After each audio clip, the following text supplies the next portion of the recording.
Hello, this is James Paterson, and I'm delighted to be here with Martin Robinson, who I've known for over 15 years now. Martin, lovely to see you. Hi, how are you? Very well, thank you very much. You and I have been having a chat recently, and we said it might be interesting to record a few of our thoughts in relation to fraud and corruption. So what I'll do is I'll quickly introduce myself and then get you to introduce yourself. Um, my name's James Paterson. My background is finance originally.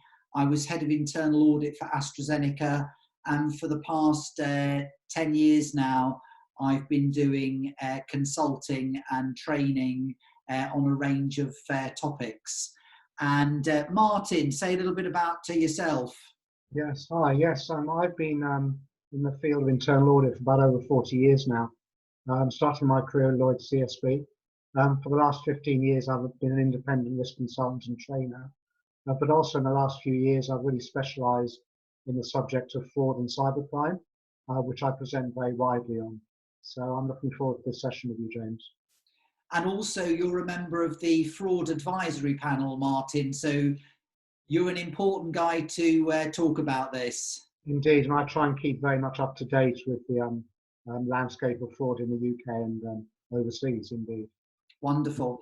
Well, maybe it'd be a good idea, Martin, if you could kick us off with some basics around the whole issue of fraud, where it can happen, and who might be responsible for that. Indeed. I mean, fraud can actually happen anywhere. And really the big problem with fraud, unless you have fraud or forensic in your job title, people often don't believe it's their particular issue. But it's really, really important that everyone in an organization actually owns the problem. And they are generally the sort of eyes and ears of the organization. And the sorts of things that very junior people might be seeing in the way of fraud might not be noticed at the executive level. So if you look at every function, every department, every process, there's an opportunity for fraud, not just internal fraud by employees, contractors, etc., but also by outsiders as well, trying to get your valuable information, getting data possibly, or even trying to steal money. So from the point of view of the who, it could be really anyone in the organization. But from an employee point of view, there are often some really key warning signs when employees might be stealing or committing a fraud. And really, it's incumbent on anyone in an organization to be very cognizant of these warning signs and really to ask questions if they see anything strange happening. And what I've been saying to people for many years now is if you get a strange email, a strange phone call, or something unusual happens, don't put it down as sort of a minor issue that's unimportant. This could be the precursor of something really big. And often frauds start very, very slowly and very quietly. And if people are aware of the warning sign initially, the opportunity for picking fraud up and stopping it developing is really key. So that's the role of everyone in an organization, from executives down to junior people. Just be aware of strange, unusual things happening and make sure you report it to the appropriate management and staff, either through your whistleblowing line or normal reporting. So, and I noticed, Martin, thank you for that. There's a very interesting couple of themes in terms of the warning signs for employees. It seems to me, you've got reluctant to take holidays.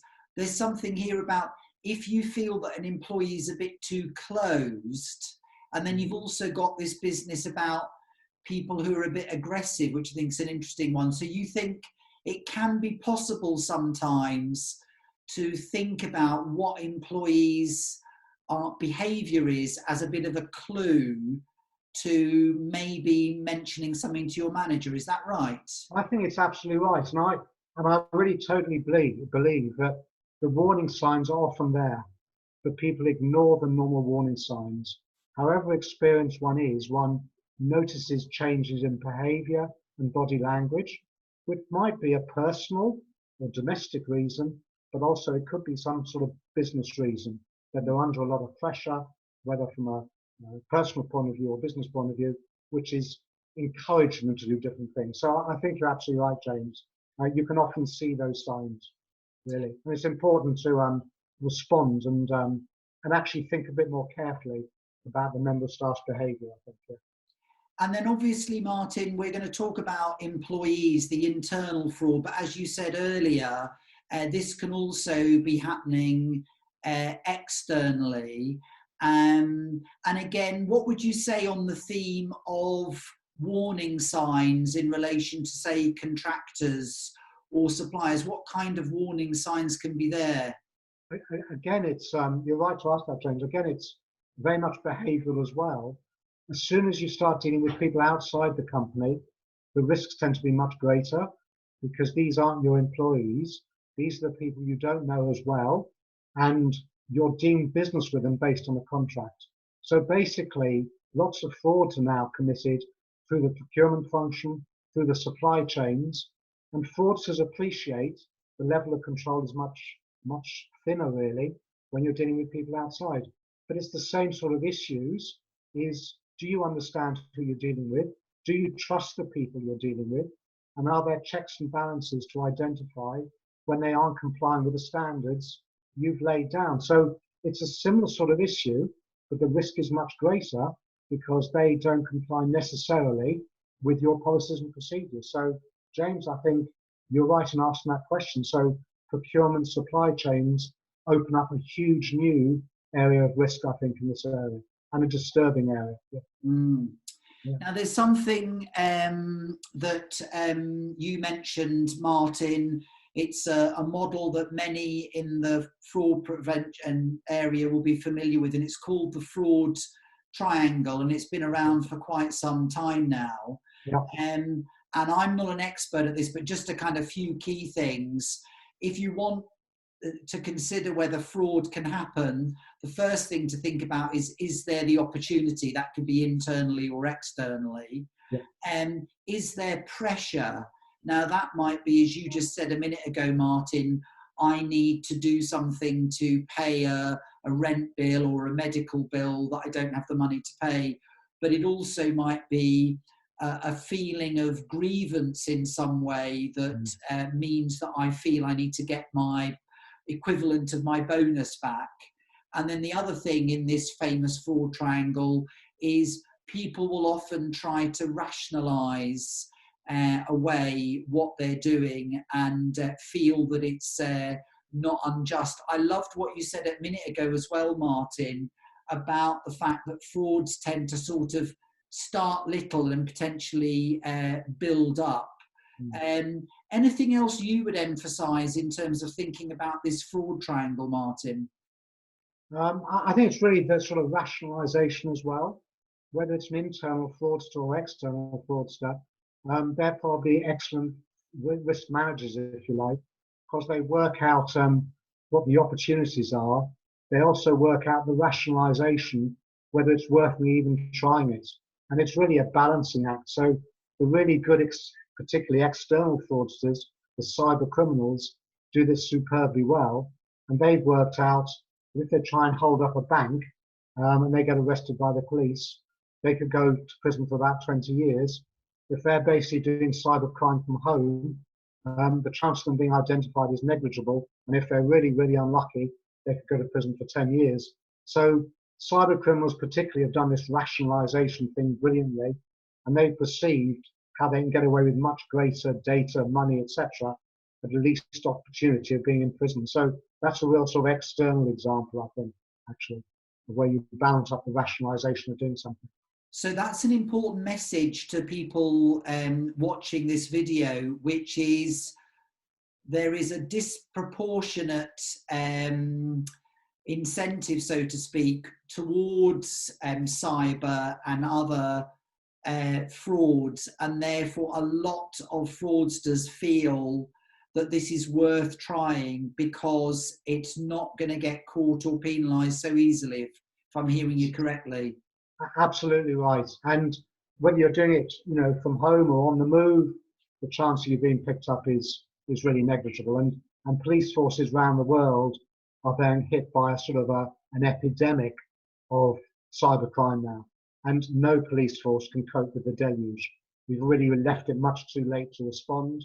Now the typical fraudster is now a cyber fraudster, because that's the way they can cause the greatest damage to us already. So I totally agree with you, James. Yeah.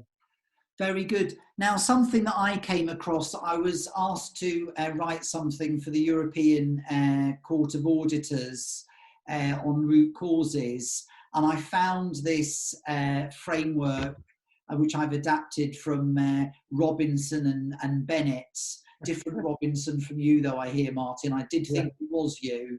And that highlights that you can look for things in your own culture as kind of, Martin, you've already touched upon this, as kind of warning signs that fraud may be more or less likely. And just to pick a couple of things here, you sometimes will get employees who see that favoritism is happening in their organisation, and they maybe are not benefiting from the favoritism.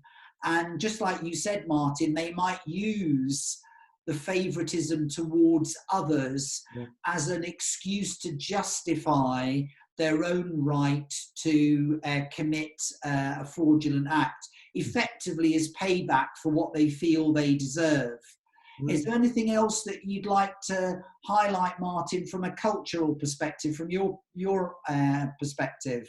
I think when I talk about fraud to any audience, really, the most important issue in an organisation is getting the culture right and also doing the right thing. And historically, organisations feel that when you've got everything else right, you think about ethics and culture. When you look at fraud, that's the base of the triangle. If you get the culture and the behaviour right, the opportunity for fraud and people's desire to commit a fraud is significantly reduced. And if you look at some of the major frauds in organisations over the years, yes, a lot of these had great ethical policies, great behaviour policies, but basically no one actually walked the talk. So basically no one was convinced of doing the right thing. So getting the culture right is really important. And going back to what you were saying a moment ago, James, I've come across organisations where within a particular team, 2 members of staff have got a salary increase, 1 member hasn't, and he's actually stolen exactly what he thought he would deserve if he got the pay rise. So there's a lot of this disgruntlement, but getting the behaviour right is the most important. And if organisations can do that, the opportunity for fraud, the likelihood for fraud and the damage caused will be significantly reduced, I think. So these cultural issues are so important. And I also use the analogy, if it was your business, how would you expect your staff to behave? And that's the sort of things that we should translate into the big organisations we work for. Always doing the right thing, always behaving properly. And that's really a good maxim, really. And that really covers everything we're talking about in a minute, I think. It's really useful. You know, you said, Martin, that there are these warning signs, and these warning signs can be directly related to particular people, but they can also be linked what you're highlighting. And I feel it strongly.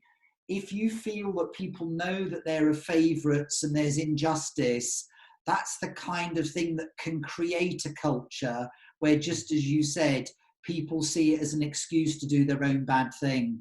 That's exactly right. And people follow behaviours. And let's say you work for a boss that gets in late, goes home early and has a boozy lunch, then you rationalise it's actually okay for me to steal, which is quite bizarre. So there's nothing directly the fact your boss is stealing. They are sort of stealing time, but it's the behaviour that people are following.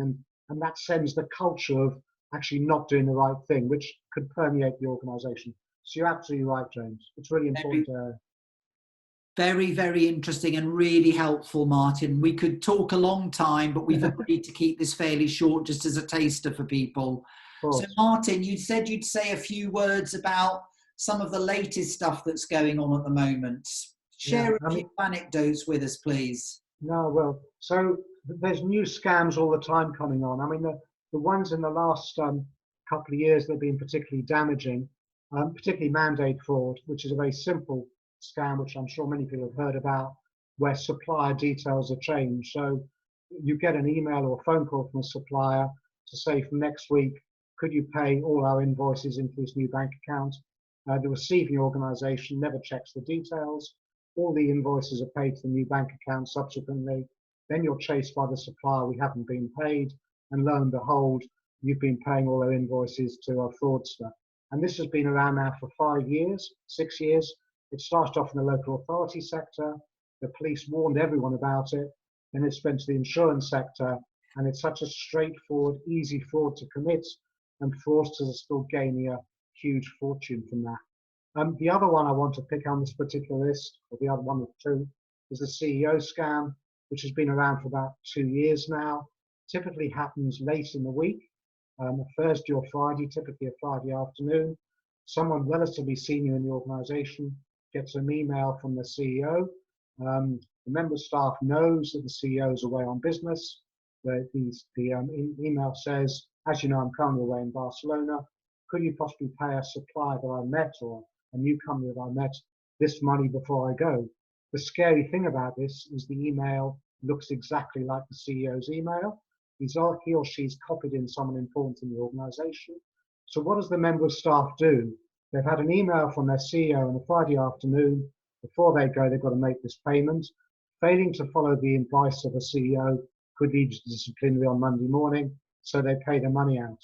If you actually hover above the email, sometimes you find it's not actually the email you think it is. So very funny, about 2 or 3 years ago, I was presenting to a group of charity professionals in Leeds, and a lady stood up and said, Martin, we just had a scam like that happen to us this morning, but we knew it was a scam. And I said, how do you know it was a scam? They said, because on the email, the CEO said, thank you. And our CEO in this says, never says thank you. So they identified it by behavioural things. And the other thing on this list is the frauds and scams that are caused by a crisis, which could be something like COVID-19, but any sort of crisis, a world disaster, a flooding, a fire. Before the charities have actually started to ask for money, scammers are already on site. Same with COVID-19. There's been a range of scams being reported to Action Fraud in the last few months of people trying to convince others to buy masks, to get antibody tests, etc. And you're actually paying for these things which actually don't exist, or you're paying companies that don't exist. So anytime there's a crisis, the fraudsters and scammers are so fleet of foot, within hours of this being announced, they're already circulating things which could hit ourselves, our businesses, charities, etc. So one has to be alert. All governments around the world have great scam warning systems, but they don't actually advise people where you can find this information from. But we always need to be alert. So particularly scams can be look like very innocuous things, but can have a huge financial impact. So they're just a couple I wanted to pick up, James. Yeah. Brilliant. There's one thing that you're reminding me, and I think it's great. You know, fraudsters, as far as I've come across, they're great at looking at the newspapers and so on and tuning in to vulnerabilities. Right. So things like you're expecting your job retention scheme payment or your VAT refund, they know that they happen on a quarterly basis. So you get an email that looks like a government email saying, just confirm your details so we can pay your VAT refund. And you are expecting one. I've even heard one, Martin, you may have come across this, where people will see that a building has been completed and it will say in the newspaper as such and such a building constructor completed the building for such and such a body. And then again, an email will go purporting to be the final invoice for the building from the company that built it to the company that wanted it. And it would be so tempting to go, well, that must be right, and make the payment, but actually the payment details are different. Absolutely right. There's been a space of these, particularly ones from any government departments. People regard them as genuine because you're expecting it, whether it's HMRC, whether it's a regulator, and those things should still be regarded as suspicious. But you wouldn't dream of them because they look as though they've come from the organisation they're reported to have come from. So you're absolutely right, James. They're the most dangerous ones, actually.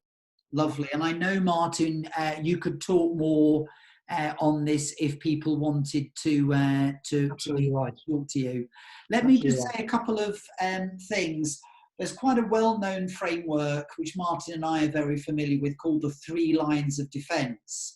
And I just want to quickly show this to kind of illustrate one final point, which Martin and I agreed was pretty important. You will have typically business managers, organisational managers, and there may be, for example, an employee who's trying to carry out a fraud, either a procurement fraud or an expenses fraud. And in theory, that expense claim is going to the manager, or the procurement order is going to the manager for approval.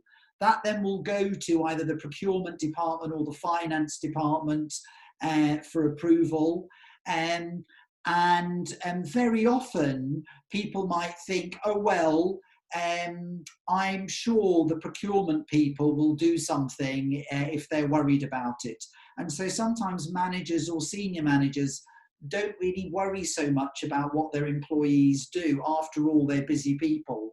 The other common myth is that internal auditors, or even perhaps external auditors, in their audit work might find frauds, and therefore, because there are all these professional functions, we, the managers, don't need to worry too much about this, because that's what the job of auditors is to do. And one of my messages, as a kind of concluding remark, would be, if you wait for the internal auditor or the external auditor to spot the fraud, there is every chance it's going to be too late. If you're going to try to stop a fraud from a purchase or an expense claim, it's very important that the manager or the senior manager spot that, and maybe have a word with the purchasing department, or the finance department, or the HR department, or the compliance department. So I just wanted to show this, and equally, don't rely on your bank always to stop the payment, that think about your own personal responsibility to do this. Martin, any other comments you would make about these lines of defence and the best ways to set things up to minimise the chances of fraud? I mean, the expression I often use is, on occasion when you're checking things, put a fraudster's hat on. And that doesn't mean become a fraudster, but really to think like a fraudster. So don't accept anything which looks strange is actually just an operational problem, but be a bit suspicious and say, hang on, maybe this could be a fraud. And particularly maybe in the finance area, which really very much are gatekeepers for lots of these things. Again, look at some of the figures you see, look at the trends between sort of this month, last month, this quarter, last quarter, this year, last year, and just see if there's anything unusual going through, which may be an operational seasonal blip, but it could be something a bit more suspicious. So I suppose my message would be at all levels, really, be a bit more suspicious, be a bit more questioning about some of the things you see. And if you are worrying about something, please report it. So don't expect everything you see to be correct, but regard it with suspicion, I suppose, is the best thing I'd say. Yeah. Lovely. And Martin, I know that you could speak literally much longer on this topic. This is just a taster. So if people are interested in getting in touch with you, they can get in touch with me on my website, Risk.AI, to get in touch with you. And I would encourage them to do so. And Martin, thank you so much. And we've agreed as well that we'll do another one of these videos on managing your career. So thank you so much for joining me, Martin, and look forward to talking again shortly. Thank you very much, James. It's been great. Thank you. My pleasure. Thank you. Bye.